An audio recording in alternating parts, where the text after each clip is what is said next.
अवधूत चिंतन श्री गुरुदेव दत्त. श्री स्वामी समर्थ. तुम्हा सगळ्यांचं स्वामी श्रद्धा यूट्यूब चॅनलवर खूप खूप मनापासून स्वागत.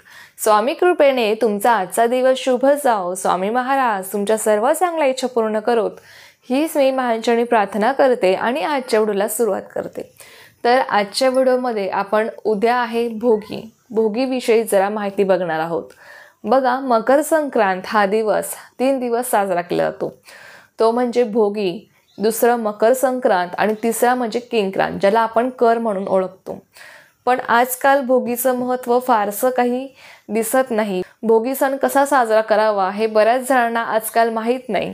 बघा, भोगी सण हा नावाप्रमाणेच आपला भोग कमी करण्यासाठी आपल्याला या दिवशी काही उपाय करायचे असतात, काही सेवा करायची असतात.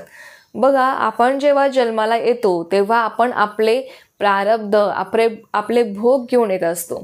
बघा, प्रत्येकाचं जीवन हे वेगळं असतं. कोणाला खूप सुख मिळतं या जगात आल्यावर, त्याच्या प्रत्येक इच्छा या पूर्ण होत असतात आणि कोणाला एखाद्या गोष्टीसाठी सुद्धा खूप हाल अपेक्षा सहन करावे लागत असतात. त्याचं कारण असं आहे की प्रत्येकजण आपापले भोग घेऊन आलेलो असतो. प्रत्येकाला काही ना काही दुःख असतं, त्यामागे त्याचे कर्म असतात. दुःख आपल्या वाटेला काही असंच आलेलं नसतं, त्यामागे आपले काही कर्म असतात आणि त्याचेच भोग आपण भोगत असतो, पण हे आपल्याला समजत नाही. बघा, तुम्ही कुठल्याही देवाची सेवा करा, पण जोपर्यंत तुमचे भोग भोगून होत नाहीत तोपर्यंत तुमची कोणतीही इच्छा ही पूर्ण होत नाही. आणि बघा, आपल्या भोगाची तीव्रता खूप कमी करण्याची ताकद ही स्वामी सेवेत आहे. म्हणून स्वामी सेवेत आल्यावर आपल्या भोगाची तीव्रता ही कमी होत जाते, आपले प्रारब्ध उजळत जातात आणि आपल्या इच्छा, मनोकामना या पूर्ण होतात. स्वामी सुद्धा आपल्या भक्ताची भक्ती बघून त्याच्या भोगाची जी तीव्रता आहे ती कमी करतात आणि त्याच्या वाटेला जेवढं सुख त्यांना देता येईल तेवढं देण्याचा ते प्रयत्न करतात. पण हे आपल्याला कुठेतरी समजत नाही. आपल्याला असं वाटतं की मलाच एवढं दुःख का आहे, पण त्यामागे आपले भोग असतात, जे आपण मागच्या जन्मी म्हणा, प्रत्येक प्राणी आपल्या मागच्या जन्माचे जे काही कर्म असतील त्याचे जे भोग आहेत ते भोग म्हणजे या जन्मात फेडण्यासाठी तो या जन्मात येत असतो. ते कर्म घेऊन तो या जन्मात येत असतो. ते चांगले असो किंवा वाईट असो, त्या कर्माचं फळ भोगण्यासाठी तो या जन्मात येत असतो. पण हे आपल्याला समजत नाही. आपल्याला असं वाटतं की मलाच एवढं दुःख का, पण त्यामागे आपले काहीतरी कर्म असतात जे आपल्याला माहीतही नाहीत. त्या कर्माचे फळं आपण भोगत असतो. म्हणून भोगी हा सण असा आहे की या दिवशी आपण आपले भोग हे संपवू शकतो, आपले भोग आपण कमी करू शकतो. पण बऱ्याच जणांना या सणाचं महत्त्व नाही आहे.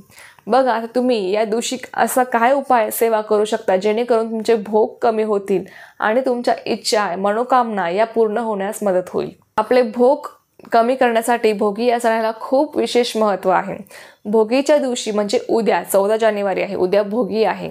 उद्या तुम्हाला सकाळी लवकर उठून 7-8 वाजता तुम्हाला सूर्याला जल अर्पण करायचं आहे. बघा, पौष महिना आहे आणि पौष महिना सूर्यदेवाची जेवढी तुम्ही आराधना कराल, जेवढी त्यांची उपासना कराल तेवढं तुम्हाला विशेष फळ मिळणार आहे. बघा, आपण प्रत्येक देवाला फक्त त्यांच्या मूर्तीमध्ये किंवा फोटोमध्ये बघू शकतो.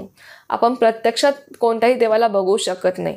पण फक्त सूर्य आणि चंद्रदेव असे आहेत की या 2 देवांनाच आपण प्रत्यक्षात बघू शकतो. आणि म्हणूनच आपण या देवांना प्रत्यक्षात बघू शकतो, तर या देवांची जेव्हा आपण जास्तीत जास्त सेवा उपासना करतो तेव्हा त्याचं फळसुद्धा आपल्याला कितीतरी पटीने जास्त मिळतं. आणि मी तुम्हाला नेहमीच सांगत असते की सूर्याला जल अर्पण करा आणि त्याचे लाभसुद्धा मी तुम्हाला बऱ्याच व्हिडिओमध्ये सांगितले आहे. सूर्याला रोज जल अर्पण केल्याने आपल्याला कधीही कोणत्या कामामध्ये अपयश येत नाही, आपली अडलेली कामे मार्गी लागतात. बघा, कोणाला विद्यार्थ्यांना जर त्यांच्या परीक्षेमध्ये यश येत नसेल, त्यांनी रोज सूर्याला जल अर्पण करायला सुरुवात करा. त्यांची स्मरणशक्ती वाढेल, त्यांचा अभ्यास त्यांच्या लक्षात राहील आणि त्यांना आपसुकच त्यांच्या परीक्षेमध्ये त्यांना यश मिळायला लागेल. खूप सुंदर अशी सेवा आहे. बघा, सूर्यदेवाची उपासना करणं म्हणजे काय, तर सूर्याला जल अर्पण करणं. सूर्याला जल अर्पण करायला काहीच वेळ लागत नाही. फक्त आपल्याला 7 ते 8 वाजेपर्यंत सूर्याला जल अर्पण करायचं असतं. जेव्हा सूर्योदय होत असतो तेव्हा आपल्याला सूर्याला जल अर्पण करायचं असतं. एवढीच सेवा आपल्याला सूर्यदेवांची करायची असते. आणि एवढी जरी सेवा आपण रोज केली ना तरी सूर्यदेवाचा आशीर्वाद आपल्या पाठीशी असतो. आपला सूर्य मजबूत असतो आणि आपल्या इच्छा मनोकामना सुद्धा या लवकर पूर्ण होण्यास मदत होत असते. म्हणून तुम्हाला उद्याच्या दिवशी न विसरता, तुमच्याकडनं रोज होत नाही ना, तर उद्याच्या दिवशी, उद्या भोगी आहे, उद्याच्या दिवशी तुम्हाला न विसरता सूर्याला जल अर्पण करायचं आहे. सूर्याला जल अर्पण करताना त्यामध्ये तुम्हाला पांढरे तीळ टाकायचे आहेत. पांढरे तीळ, काळे नाही, पांढरे तीळ तुम्हाला त्यात टाकायचे आहे आणि सूर्याला जल अर्पण करायचं आहे. जल अर्पण करताना ओम सूर्याय नमः या मंत्राचा 11 वेळेस किंवा 21 वेळेस तुम्ही जप करू शकता. सूर्यदेवाला तुम्ही तुमच्या मनातल्या इच्छा मनोकामना सांगू शकतात आणि सूर्यदेवाचं तुम्हाला दर्शन घ्यायचं आहे. त्यानंतर बघा, तुम्हाला उद्या दिवसभरात, उद्याच्या दिवशी पितृदोषातून आपल्याला मुक्ती मिळण्यासाठी सुद्धा आपल्याला काही सेवा करायच्या असतात. बघा, जेव्हा आपल्याला पितृदोष असतो तेव्हा तुम्ही कोणत्याही देवाची कितीही सेवा करा, पण तुम्हाला त्या सेवेचं फळ मिळत नाही, कारण पितृदोष असतो. पितृदोष म्हणजे काय, तर पितर आपले संतुष्ट नसतात, पितरांचा आशीर्वाद आपल्या पाठीशी नसतो. आपल्याला जेवढा आपल्या गुरूंचा, आपल्या कुलस्वामीचा आशीर्वाद असणं आपल्या पाठीशी गरजेचं आहे ना, तेवढंच पितरांचा आशीर्वादसुद्धा असणं खूप गरजेचं आहे. आपले पितरसुद्धा हे संतुष्ट पाहिजे, पितरांचा आशीर्वाद आपल्या पाठीमागे पाहिजे, तर आपण आपल्या जीवनामध्ये खूप प्रगती करू शकतो.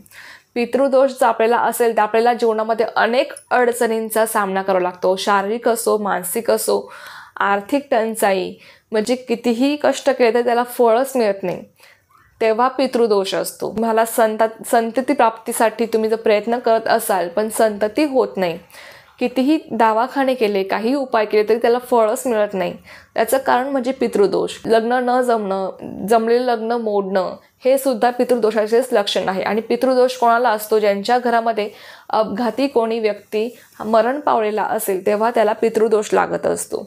म्हणजेच आपल्याला पितरांचा सुद्धा आशीर्वाद आपल्या पाठीमागं असणं खूप महत्त्वाचं आहे.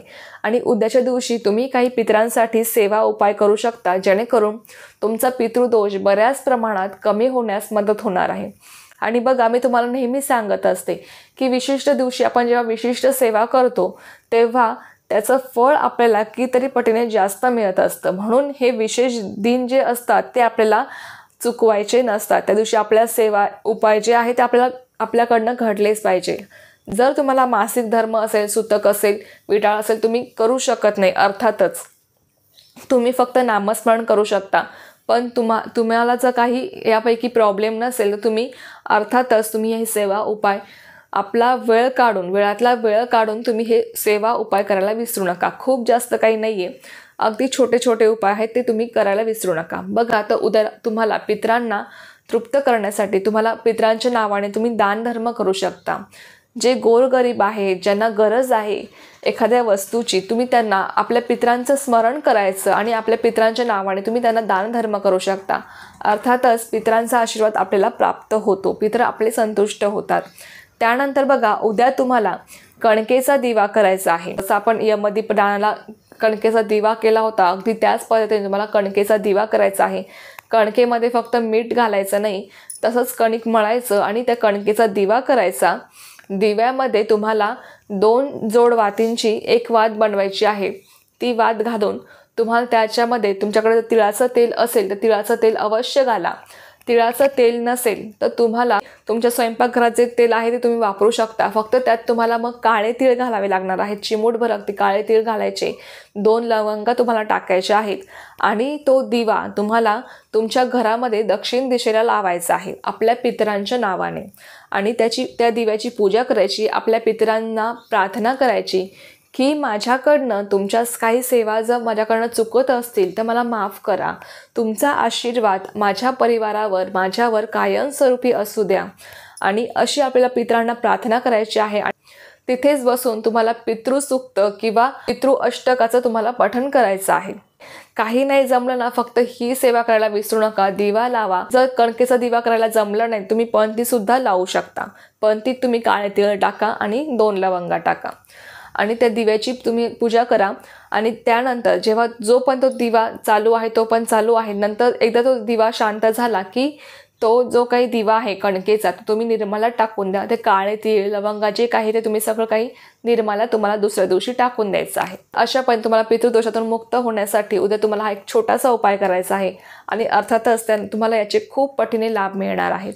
बघा, उद्याच्या दिवशी मी तुम्हाला सांगेल की आपला पूर्ण डोक्यावरून आपल्याला आंघोळ करायची आहे. आपल्या आंघोळीच्या पाण्यामध्ये पांढरे तीळ तुम्हाला टाकायचे आहे. बघा, आता उन्हाळा सुरू होतो. मकर संक्रांतीनंतर हळूहळू दिवस वाढायला लागतो आणि रात्र हळूहळू कमी होत जाते. अर्थातच काय की उष्णता वाढायला लागते. दिवस मोठा होतो म्हणजे काय, उन्हाळा सुरू व्हायला लागतो. तर उन्हाळा बाधू नये म्हणून आपल्याला पांढरे तीळ आपल्या आंघोळीच्या पाण्यात टाकायचे आहे उद्याच्या दिवशी आणि त्याने तुम्हाला आंघोळ करायची आहे. स्त्रियांना मी विशेष करून सांगेल की तुम्ही उद्या तुमचे केस धुवायला विसरू नका. अवश्य तुम्हाला उद्या डोक्यापासून आंघोळ करायची आहे. आपले केस सुद्धा उद्या तुम्हाला धुवायचे आहेत. तर चला, ही खूप छोटीशी माहिती होती जी मला तुमच्यासोबत शेअर करायची होती. तर झालेली सेवा मी स्वामींच्यानी रुजू करते आणि आजचा व्हिडिओ इथेच थांबवते. तुम्हाला जर ही माहिती आवडली असेल तर व्हिडिओला लाईक, शेअर आणि सबस्क्राईब करायला विसरू नका. पुन्हा भेटूया अशाच एका नवीन व्हिडिओसोबत किंवा नवीन विषयासोबत. तोपर्यंत सर्वांना श्री स्वामी समर्थ. जय जय स्वामी समर्थ.